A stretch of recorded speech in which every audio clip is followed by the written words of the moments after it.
Subscribe. Keep learning, humans. The Arrogant Ape. Why Humans Think Everything is Human. A book summary. The Great Human Illusion. Humans love mirrors. We see them everywhere. A dog's wagging tail. She's smiling. A dolphin's leap. He's playing like us. Even storms become angry, mountains become motherly, AI becomes threatening like a rival human brain.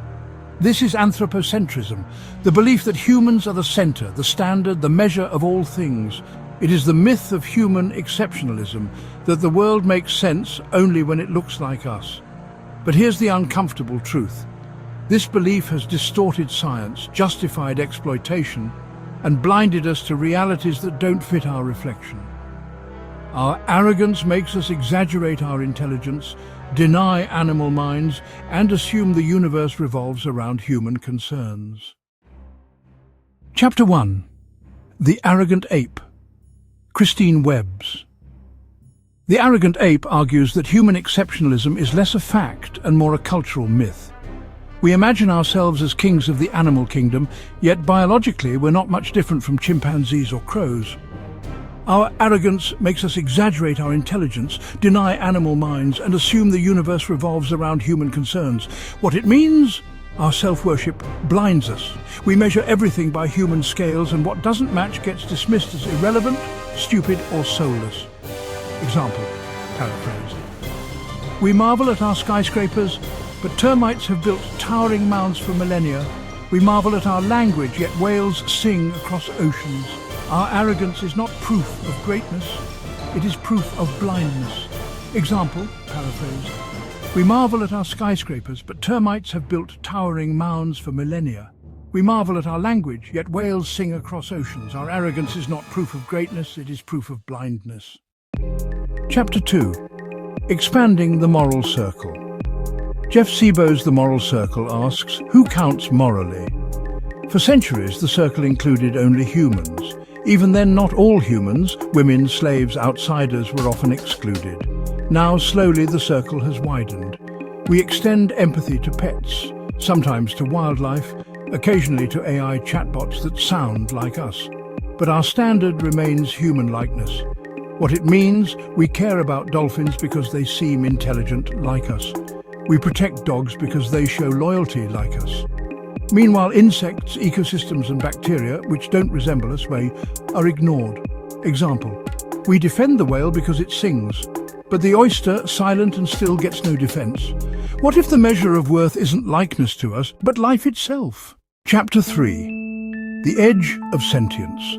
Jonathan Birch's The Edge of Sentience pushes this question further. How do we decide which beings feel? Science cannot yet prove consciousness in octopuses, insects or AI. But our bias is clear. We assume until proven otherwise that non-humans don't feel.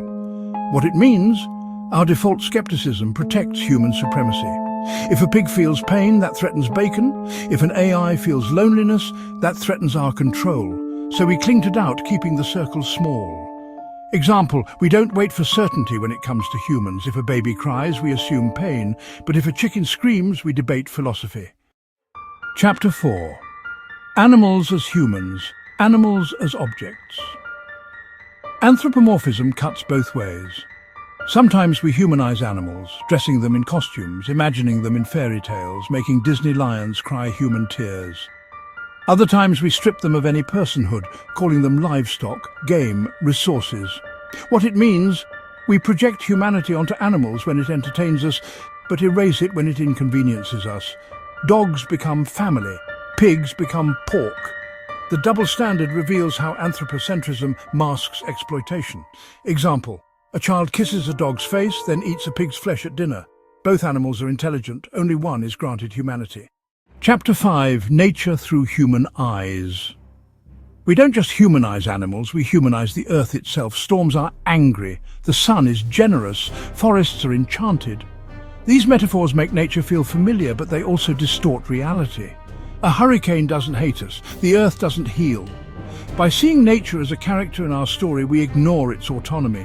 What it means? Anthropocentrism comforts us, but it prevents us from seeing the planet as a system beyond us.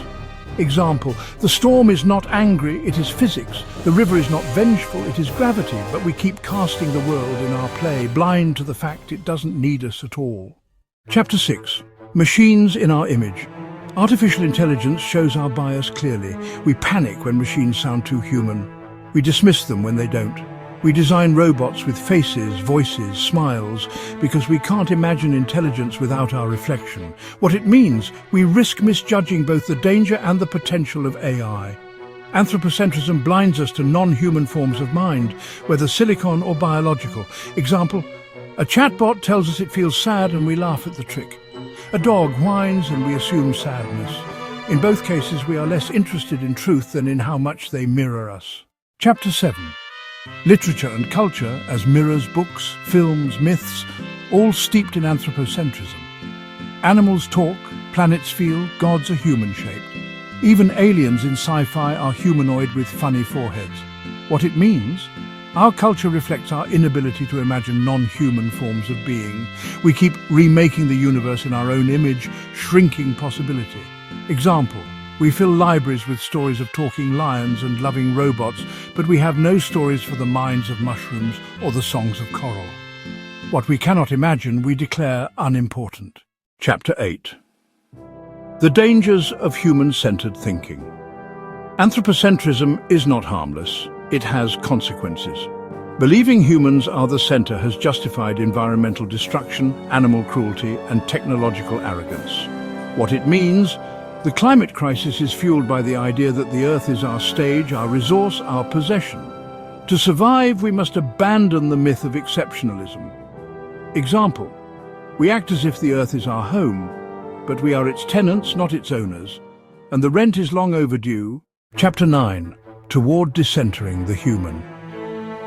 The challenge is not to erase humanity, but to see it as part of a wider community of beings. Expanding the moral circle means acknowledging value in life unlike ours. Oysters, forests, algorithms, even bacteria. What it means? To survive the next century, we need humility, to see ourselves not as rulers but as participants, not the story, but one character among billions. Example, the question is not whether the cow thinks like me. The question is whether my thinking excuses her slaughter. The answer is no. Closing reflection. The humbling truth. Humans think everything is human. We see ourselves in dogs, in dolphins, in storms, in machines. But this is not wisdom, it is arrogance. Lee, Webb, Sebo and Birch remind us, if we want to survive, we must see beyond our reflection. The universe is not our mirror. It is bigger, stranger and more alive than our imagination allows. Final example. One day, when the last human story is told, the ants will still build, the oceans will still move, the stars will still burn. The world does not need us, but we desperately need the world. Pray for yourself. Subscribe to keep learning. That's the least we can do.